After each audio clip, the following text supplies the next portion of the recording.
3 Disturbing True Trucker Horror Stories, Volume 4. Number 1. I've come across all sorts of strange and unsettling situations on the road, but one of the most disturbing experiences I had was encountering intelligent criminals.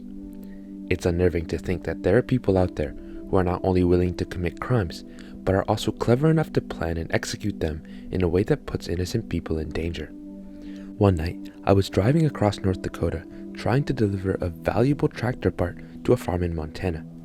It was about 2 a.m. and I was trying my best to stick to the speed limits and get there on time. However, the flat and straight roads of North Dakota made it easy for me to get caught in highway hypnosis. As I was driving, I noticed something long on the road up ahead, spanning my entire lane. I slowed down, thinking it was some retread, but as I got closer I realized it was 2 people lying head to toe across the entire lane. My first thought was that I had come across 2 dead bodies in the middle of nowhere. But then I remembered a story that an old colleague had told me. In remote areas, people would lie down in the middle of the road waiting for a car or truck to stop and check on them. The road layers and whoever else was hiding nearby would then attack and steal from the driver, leaving them stranded in the middle of nowhere. I decided not to stop and kept driving, and the 2 people got up and walked towards the hard shoulder. I immediately called the police and reported what I had seen. However, we were so far away from civilization that I doubt anything came of it. It was a terrifying experience and made me realize that there are intelligent criminals out there who are willing to go to great lengths to commit their crimes. If I hadn't remembered that story and decided not to stop, things could have ended very differently. I could have been attacked, robbed, or worse. It's important for truckers and anyone else who travels alone to be aware of the dangers out there and stay vigilant. Don't fall for tricks or scams, and always trust your gut. If something doesn't feel right, it probably isn't.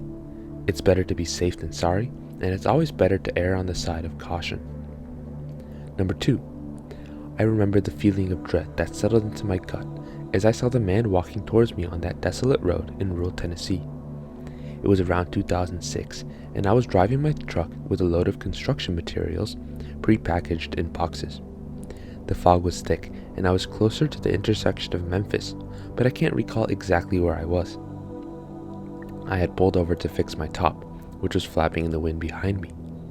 As I was undoing all the bungee straps and rolling the tops off, I saw the man walking down the same side of the road that I was parked on, coming towards my truck. At first, I didn't think much of it, but as he got closer, I couldn't help but feel uneasy. The man had a patchy mullet and wore dirty clothes and shoes, which were noticeably unkempt. His eyes were clear, but there was something off about them, as if the elevator didn't go all the way up. He stopped right next to me, waited until I acknowledged him, and then said, "I've got a long walk to go." I told him that we were in the middle of nowhere, and that I couldn't give him a ride due to insurance reasons. He seemed to accept this and continue on his way, but I kept an eye on him as I finished topping my load. As I was putting on the last of the bungee straps, I looked over to check where he was, and he had turned around and was heading back towards me. This time, he was talking on his cell phone, or so I thought. As he got closer, I realized that he wasn't actually on the phone. He was talking to his hand and waving his other hand like he was having a conversation with someone behind me. It was unnerving to watch, and I couldn't help but feel like something was seriously wrong with this man. I climbed into my truck and locked the doors immediately, grabbing my winch bar just in case. As I pulled out, I glanced in the mirror and saw that he was still standing there, staring at me with his dead eyes, hand to his face. It gave me the creeps, and I couldn't shake the feeling of unease that lingered for hours afterwards. Looking back on that day, I realized how lucky I was to have made it out of that situation unscathed. I'll never forget the man with the patchy mullet and the dead lifeless eyes. It's a story that still haunts me to this day, and it serves as a reminder to always trust my gut and be cautious when encountering strangers in unfamiliar places, especially when I'm alone on the road. Number 3. I've ever had as a semi-truck driver. I've been on the road for 9 years, and I thought I'd seen it all, but nothing could prepare me for what happened that cold December evening. I was driving from Seattle to Boise, and by the end of my shift, I was exhausted. I decided to pull over at a rest stop near the Snake River Canyon. As usual, I parked my truck at the far end of the parking lot, away from any potential hazards. I got out of the cab and made my way towards the rest stop bathrooms, where I saw a woman standing in the shadows on the edge of the parking lot. At first, I thought she was a homeless person seeking shelter for the night, but as I got closer, she rushed towards me, pleading for help. Her husband had called in, complaining of chest pains, trouble breathing, and dizziness, and she needed to get him to the hospital as quickly as possible. I hesitated, but the look of fear in her eyes made me decide to help her. We got into the cab of my truck, and I asked her a few questions to get some information about her husband and his condition. She said her name was Claire, and her husband's name was Eric. We drove in silence, with a million questions running through my head. Finally, we reached the hospital, and Claire rushed towards the entrance. I parked the truck and followed her inside, but when I got there, she was nowhere to be seen. I frantically searched the lobby and the hallway, but there was no sign of her. Finally, I asked the lady at the reception desk if she knew where Claire went, and she led me to a room. When we got there, I spotted Claire slouched on the ground against the wall. Eric was dead.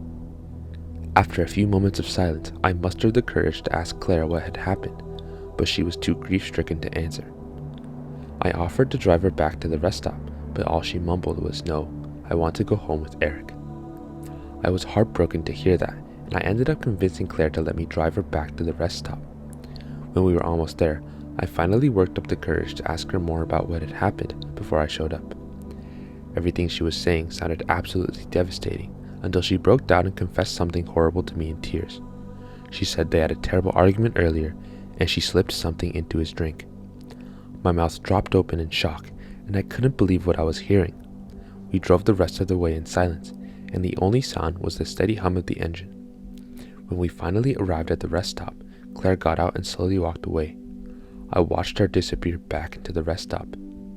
After collecting myself and taking a few breaths, I called the police, and I guess I learned a tough lesson that night. No matter how much experience you have in life, you never know what the future can hold. Thanks for watching. If you enjoyed the video, please like, share, and subscribe for more content like this in the future.